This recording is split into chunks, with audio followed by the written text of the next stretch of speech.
Takže čaute lidičky, ja sa volám Top Drop a vítam vám u mojeho prvního videa. Dneska si zahrajeme Prospected.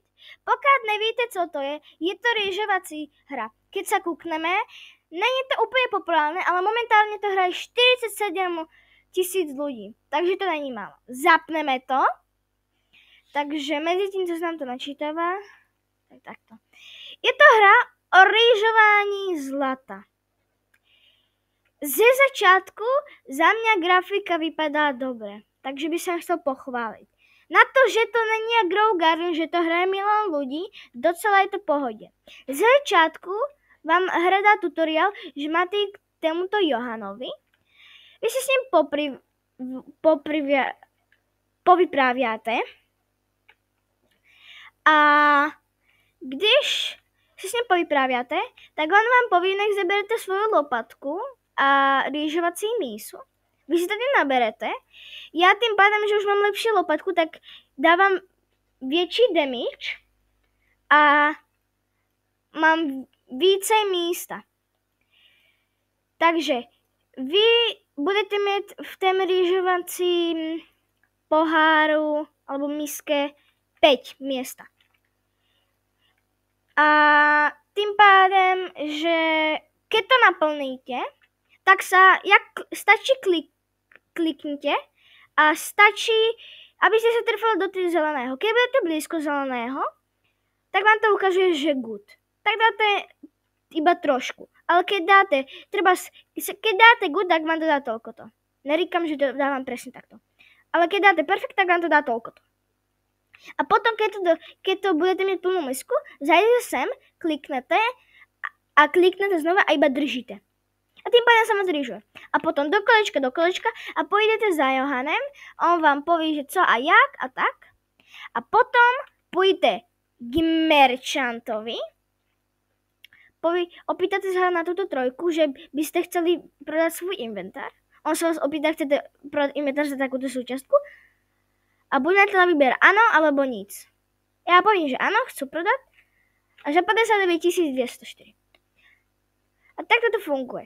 A Johan vás pošle si kúpiť lepší lopatku. Čím lepší lopatka, tým väčší damage, čím lepší mísa, tak tým lepšie budete rýžovať.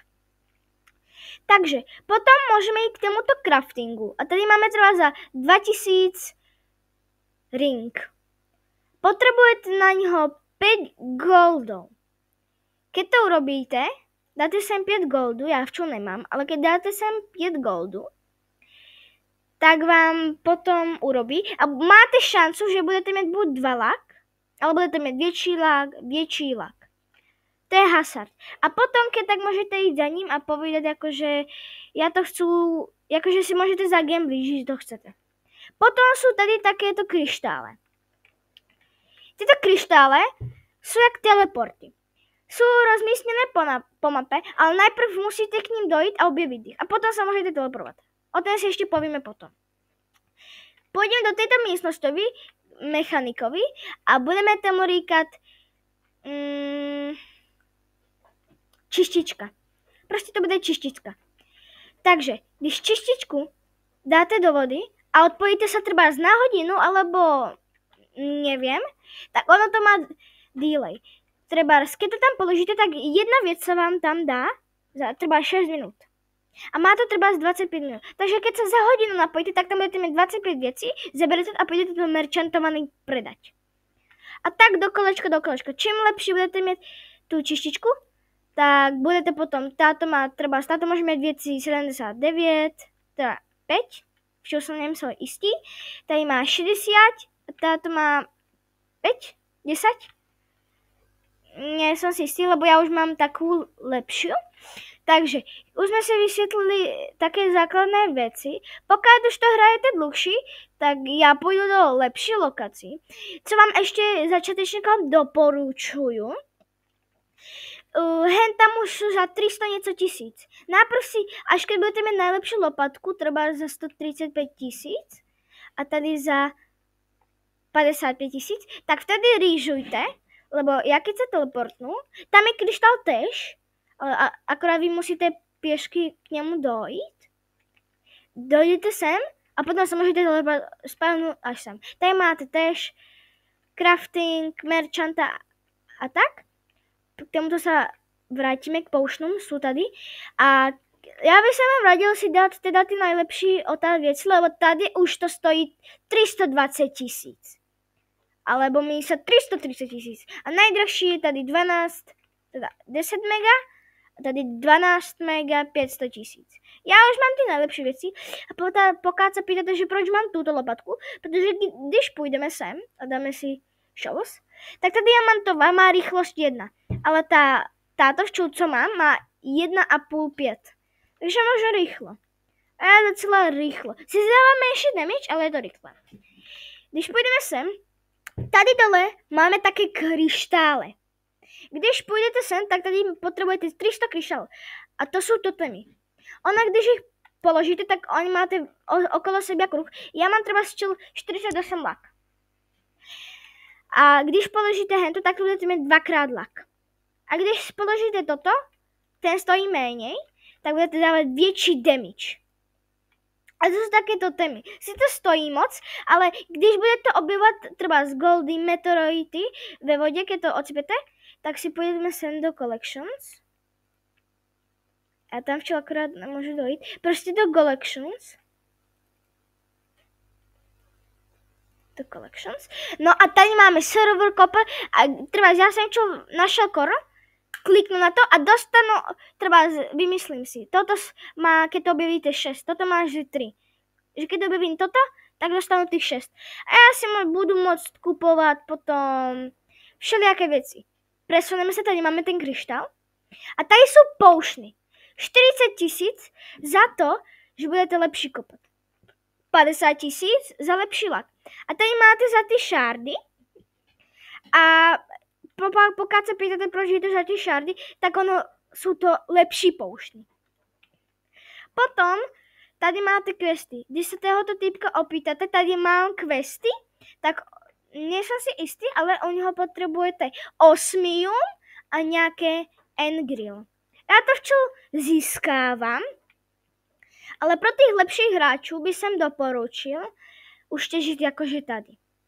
Já si půjdu k tému kryštálu, aby jsem vám povedal, že kde jsou ty další kryštály, abyste se mohli. Takže já se včel portu na pláž. To jsem vám ještě nepověděl, abyste pochopili, že tady k lepším hráčům, tady máte fialový Aurora. Vy si na to kliknete, dojdete sem, ono je to hned tady, jak je ten kryštál, tak půjdete tam na to. Dáte use and pan a potom dáte yes.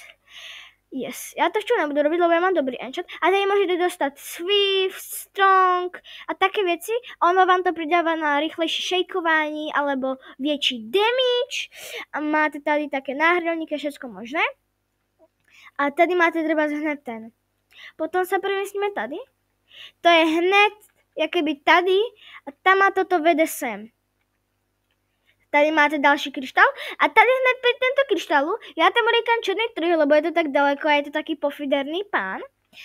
A jak jsem vám říkal o těch čističkách, tak on to prodává za 4 miliony a 12 milionů. Ono to má svoju výhodu, protože je to lepší, samozřejmě. Když dojdeme k němu, tak tady má za 4 mega. 1000 lak, může tam mít 100 věcí. Ten dostojí 4 mega, ten dostojí 12 mega a může to mít už ne 100, ale 75. Ale má to 2500. Já mám tento, protože sice to nemá 100 věcí, ale má to více epic věcí, alebo legendary věcí. Chápete? Zatím toto jsou moje všetky kryštály, okrem jedného. My se teleportneme ještě na spawn a potom vám ještě ukážu, to je taká jedna kejvka, to je včel po novém updateu, vy jste tam včel nemohli jít, ale už tam můžete jít. A já se tam teleportnu, já vám potom ukážu. Tak jsme v té kejvke a tady jsou vody. A vy tady jasně můžete rýžovat a tady máte nové věci. Tady jsou ty totemy. Vy máte takýto kruh a ono to dovtedy. Končí se. Tady mám 95 lak, ale když už z té hraniče, tak už mám 48 lak. Takže ono tak funguje. Tady máte ten merchanta a tady by som doporučil, ako môžete sa chodiť, ale tady je za 40 miliónov lopatka. Za 35 ten tanier. Takže tady, keď pôjdeme hore, tady tak vyjdeme, tak ono je to tady takto označené a ja by som sem doporučil ísť, keď už budete mať túto lokáciu a tady budete mať aspoň základné veci, tak vám doporučujú ísť tamato. A keď budete mať tamato, tak tady máte veci. A tady budete rýžovať. A tady budete dostávať takéto veci, lidičky. A když pôjdete sem za ten vodopád nenápadný, tak tady máte takéto veci. Ja však tie veci nemám. Tady potrebujete emerald a tady máte také veci. To je, že budete tady těžit a vy budete mít nějakou šancu na to. Šancu nevím, já se to pokúšam tež.